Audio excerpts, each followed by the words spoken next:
अस्सलाम वालेकुम guys, welcome back. एक नई क्लास में मैं आपका स्वागत करता हूं। तो जैसा कि आपको पता है कि हमारी इलस्ट्रेटर की सीरीज़ वगैरह जो है वो जारी है। तो बिना टाइम वेस्ट किए चलते हैं इलस्ट्रेटर की तरफ और देखते हैं बाकी टूल्स का काम। तो गाइज़ ये देखिए, पहले से मेरे पास आर्टबोर्ड खुला हुआ था। अब उम्मीद करता हूँ कि आप लोगों को ये बार बार समझाने की ज़रूरत नहीं पड़ेगी मुझे कि आर्टबोर्ड वगैरह जो चीज़ें हैं उनकी सेटिंग वगैरह अलाइनमेंट वो कैसे करते हैं।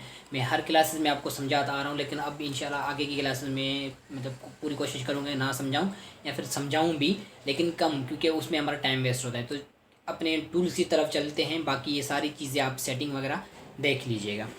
ठीक है, तो हम टाइप टूल पढ़ रहे थे। टाइप टूल में हमने वर्टिकल टाइप टूल तक हमने पढ़ लिया था, यहाँ तक कि क्लियर कर लिया था। तो उम्मीद करता हूँ ये चारों टूल्स आपको समझ में आ गए होंगे। सिंपल इनका काम यही है टाइप करना, लेकिन वो अलग अलग चीज़ों पे अलग अलग टाइप के हिसाब से काम करते हैं। तो है काम इनका मेन यही कि टाइप करते हैं। ठीक है गाइस, अब वर्टिकल टाइप टूल की तरह ही ये वर्टिकल एरिया टाइप टूल है। अब देखिए, मैं इसको सेलेक्ट कर लेता हूँ कोई एरिया, क्योंकि इस एरिया का जिक्र हो रहा है तो इसमें एरिया का होना ज़रूरी है। अभी कोई एरिया नहीं है। ठीक है गाइस, अब फॉर एग्जाम्पल मैं यहाँ पे रेक्टेंगल ले लेता हूँ, इसको मैं स्ट्रोक में कन्वर्ट कर लेता हूँ। और मैंने ये भी आपको बताया था कि अगर किसी फिल एरिया को आपको स्ट्रोक में कन्वर्ट करना तो आप कैसे करेंगे, ये देखेंगे गाइस। अभी ये नीचे वाला जो एरिया ये फिल है, यानी कि ये स्ट्रोक में अभी लग रहा है। अगर मैं ये जो एंगल आपको दिखाई दे रहे हैं, अगर मैं इस तरफ से एंगल को दबाऊंगा तो ये देखिए ये फिल हो जाएगा। लेकिन एक चीज़ याद रखें, जिसको आपको स्ट्रोक या फिल में करना है तो उस शेप को आपको सिलेक्ट करना पड़ेगा। अगर आप सिलेक्ट नहीं करेंगे तो आप चाहे कुछ भी कर लें, उस पर कोई इफ़ेक्ट नहीं होगा। ठीक है, तो इसको मैंने सेलेक्ट कर लिया। अभी अगर मुझे इसको स्ट्रोक में चेंज करना है, कन्वर्ट करना है, तो मैं इसको, यानी कि आपको दिखा भी रहा है स्वेप फिल एंड स्ट्रोक। ठीक है गाइस, तो मैं इसको नीचे नीचे वाले हैंडल पे जाके क्लिक कर रहा हूँ, तो ये देखिए स्ट्रोक में ये कन्वर्ट हो चुका है। इस पर भी इंशाल्लाह आएंगे, क्योंकि इसके नीचे वाले भी इससे रिलेटेड टूल्स ही हैं, इसके काम ऐसा ही करते हैं। लेकिन फिलहाल जिस आपको समझाना ज़रूरी है, क्योंकि बार बार इसका यूज़ हो रहा है। ठीक है, तो गाइस अभी हम इस टूल पे थे, वर्टिकल एरिया टाइप टूल। अब वर्टिकल का मकसद तो आपको पता ही है कि वर्टिकल यानी कि लिखना ऊपर से नीचे तक, यानी कि जिसे कहते हैं। और एरिया, तो ये जो एरिया है ये सारा एरिया होगा। और टाइप टूल यानी कि आपको पता ही है कि उसका काम यानी कि टाइप करना वगैरह। अब देखिए, मुझे यहाँ पे लिखना है। अब ये देखें, ठीक है, इसमें इससे पहले वाली क्लास में मैंने आपको जो एरिया टाइप टूल पढ़ाया था, जो एरिया हम सेलेक्ट कर रहे थे, मैं आपको वो चीज़ भी दिखा देता हूँ। मैं इसको कंट्रोल Z करके वापस कर लेता हूँ और इसको साइड पे जाके रख लेता हूँ। अब मैं यहाँ पे एरिया टाइप टूल लेता हूँ, सॉरी, तो यहाँ पे लेकर यहाँ तक एरिया से लेकर लिया। अब एरिया टाइप टूल इसमें काम करेगा। अब देखें गाइस, सॉरी, अब देखें गाइस, इन दोनों में फ़र्क क्या है। ये वर्टिकली लिखा हुआ है और ये हॉरिजॉन्टल लिखा हुआ है। अब इसका फ़र्क बेसिक, अब जो फ़र्क है वो समझिएगा। अब मैं इसको यूं करूँगा तो ये देखें, जो टेक्स्ट है वो वही का वही है, टेक्स्ट को कुछ भी नहीं हो रहा। सिर्फ ये जो शेप है वो चेंज हो रही, जो कि मैंने आपको अगली पिछली क्लास में भी आपको बता चुका हूँ। अगर आप डिटेल में उसको देखना चाह रहे हैं तो आप उसमें जाके इसको देख सकते हैं। ठीक है गाइस, अब अगर इसको ऐसे करें तो इस क्या होता है, ये देखें,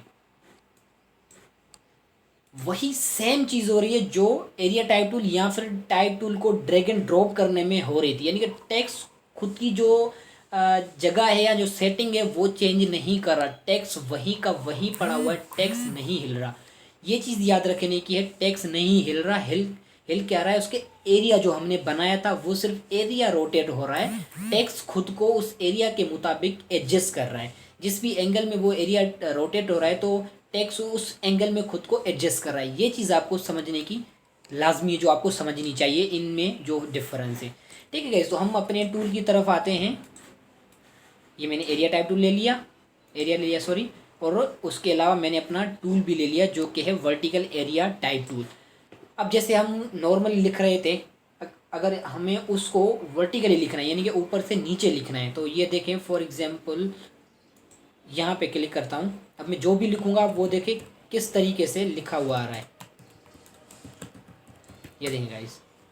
ठीक है, अब ये चीज़ आपको समझने की ज़रूरत है कि ये ऊपर से नीचे तक आ रहा है और हमेशा इसी अलाइनमेंट में चलेगा, यानी कि इसी लाइन को, इसी सीक्वेंस को फॉलो करेगा। अब चाहे आप जितना भी टेक्स्ट उसमें लिख लें, मैं इसको कॉपी कर लेता हूँ और पेस्ट कर रहा हूँ, ये देखें, ये देखें गाइस। अब जैसा कि मैंने पिछले आपको एरिया टाइप टूल में बताया था, यानी कि बॉक्स जो कि ड्रैग एंड ड्रॉप में टाइप टूल से हम कर रहे थे, उसी की तरह ये देखिए, ये यहाँ से भी छोटा बड़ा हो सकता है और इसके अंदर वाला जो एरिया है वो आपको यहाँ से दिखाई दे सकता है। इस टूल की आपको ये एक चीज़ याद रखनी है कि ये हमेशा वर्टिकली टाइप करेगा, ना हॉरिजॉन्टली ना कुछ भी। अगर आप इसको रोटेट करने की कोशिश करेंगे, इसका एंगल चेंज करने की भी कोशिश करेंगे, तो इसका एंगल चेंज नहीं होगा, ये उसी एंगल में ही रहेगा जैसे टाइप टूल नॉर्मली हो रहा था। ठीक है गाइस, तो इसका यही जस्ट सिंपल काम है। अगर आपको किसी एरिया पे अगर वर्टिकली लिखना है तो आप उस पर लिख सकते हैं। वो जैसा कि मैं पिछली वीडियो में मैंने बताया था कि वो एरिया चाहे किसी भी किस्म का हो। उम्मीद करता हूँ कि गाइज ये वाला भी छोटा सा टूल आपको समझ में आया होगा। अभी चलते हैं अगले टूल की तरफ जो है vertical type on a part tool. अब ये था वर्टिकल एरिया टाइप टूल, यानी कि वो एरिया के अंदर लिख सकता था, लेकिन अगर आपको किसी पाथ पे अगर लिखना है तो आप वो vertical type on a part tool select करेंगे। अब इसे टूल को सिलेक्ट कर लेते हैं। पिछले वाले टूल का काम क्या था, वो सिर्फ किसी एरिया में लिख रहा था, यानी कि जो भी जैसे एरिया हो जाते हैं, रेक्टेंगल, ट्राइंगल, जो भी वो सारे वो एरिया होते हैं, यानी कि चारों तरफ से जो बंद होते हैं, हम उसे नॉर्मली ग्राफ डिजाइनिंग में एरिया कहते हैं।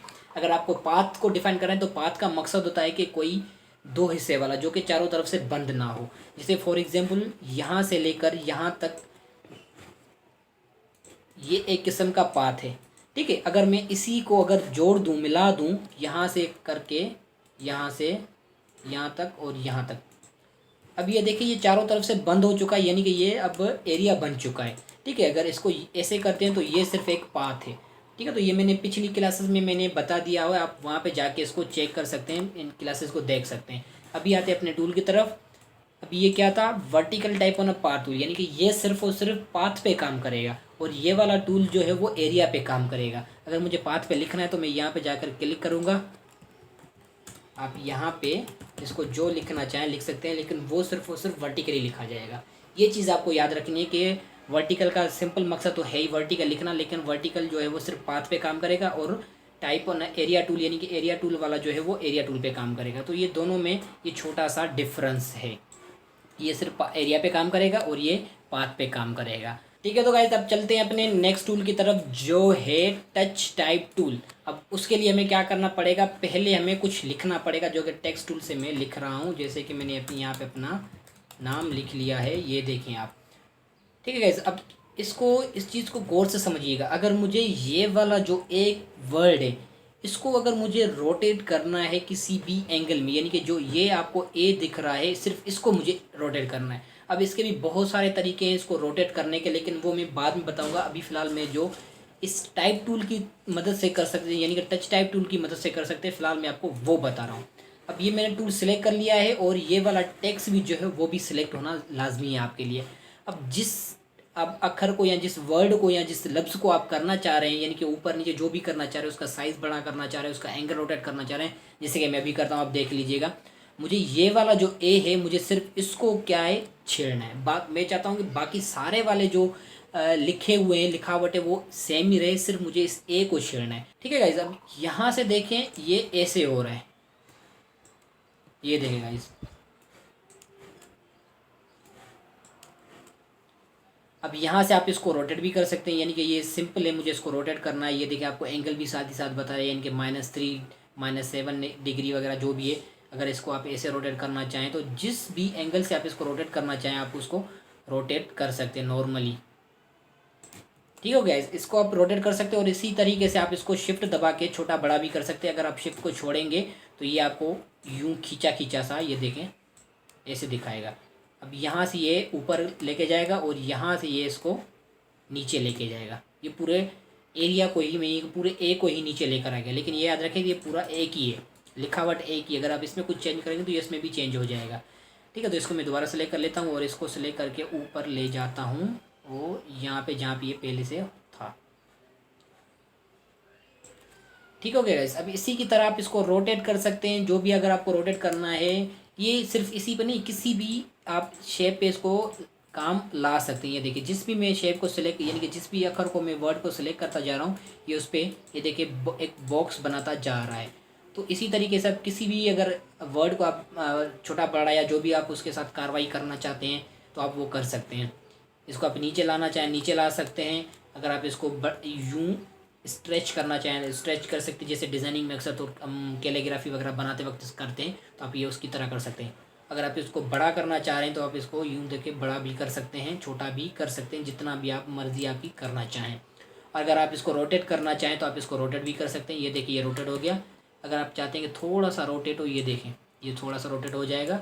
जिस भी डायरेक्शन में इसको रोटेट करना चाहें आप उस डायरेक्शन में इसको रोटेट कर सकते हैं। ठीक है, अगर यहाँ से करेंगे तो ये ऊपर से स्ट्रेच करेगा। अगर यहाँ से नीचे वाले एंगल से यानी कि पॉइंट से खींचेंगे तो ये लेफ़्ट टू राइट साइड इसको स्ट्रेच करेगा। अगर आप ऊपर वाले इस पॉइंट को खींचेंगे तो ये इसको छोटा बड़ा करेगा, जैसे हम शिफ्ट को दबा के छोटा बड़ा कर रहे होते हैं, यानी कि चारों तरफ से छोटा बड़ा हो। और ये वाला लास्ट वाला जो इसको रोटेट करने के लिए। ठीक है, तो बस उम्मीद करता हूँ कि ये टूल्स भी बकाया जो टूल रह गए थे वो भी आपको टूल समझ में आ गए होंगे। सारा टाइप टूल का मैंने आपको बता दिया, टाइप टूल जो भी इसके अंदर टूल थे वो सारा मैंने आपको डिटेल में बता दिया है। फिर भी अगर आपको कोई चीज़ आपको समझ में नहीं आ रही, मैं तो पूरी कोशिश कर रहा हूँ कि मेरा जो वे है वो आप सबको समझ में आ गया। अगर फिर भी समझ में नहीं आ रही तो आप कमेंट बॉक्स में मुझसे जो भी सवाल करना चाहे आप पूछ सकते हैं, वो इससे रिलेटेड हो या इससे रिलेटेड भी ना हो, ग्राफिक डिज़ाइनिंग, वीडियो एडिटिंग, जिससे भी रिलेटेड हो आप मुझे कमेंट करके बता सकते हो और इंशाल्लाह मैं उस पर वीडियो बना के आपको समझाऊंगा भी। तो उम्मीद करता हूँ कि ये सारे टूल्स अभी तक आपको समझ में आ गए होंगे और आपने ये क्लास इन्जॉय की होगी। और उम्मीद करता हूँ कि आपने अभी तक मेरे चैनल को सब्सक्राइब भी कर लिया होगा। अगर सब्सक्राइब नहीं किया तो चैनल को सब्सक्राइब कर लीजिए, क्योंकि ऐसी बहुत सारी इंटरेस्टिंग वीडियोज़ आपके सामने मैं लाने वाला हूँ। तो चैनल को सब्सक्राइब करना तो ज़रूर बनता है, और अगर हो सके तो अपने दोस्तों के साथ भी शेयर कर दे ताकि वो भी इस चैनल से यानी कि इस कोर्स से फ़ायदा उठा सकें। मैं जानता हूँ बहुत सारे ग्राफिक डिज़ाइनर हैं, आप बहुत सारे लोगों से सीख सकते हैं। अगर आपको मेरा तरीका पसंद आ रहा है तो आप बेशक मुझसे सीख सकते हैं और मेरे साथ इंटरेक्ट कर सकते हैं।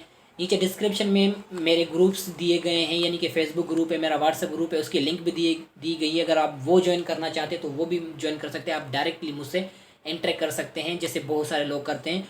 और मेरे सोशल मीडिया पेजेस से भी आप मुझसे रब्ता कर सकते हैं अगर आप रब्ता करना चाहें तो। कोई चीज़ आपको समझ में नहीं आ रही, कोई आप चीज़ पूछना चाहते हैं, आप फेस टू फेस मुझसे पूछ सकते हैं। इनके सोशल मीडिया के थ्रू आप मुझसे डायरेक्ट इंटरेक्ट भी कर सकते हैं। तो उम्मीद करता हूँ ये क्लास भी आपको पसंद आई होगी, और मुझे दीजिए इजाज़त, में मिलता हूँ आपसे नेक्स्ट यानी कि अगली क्लास में।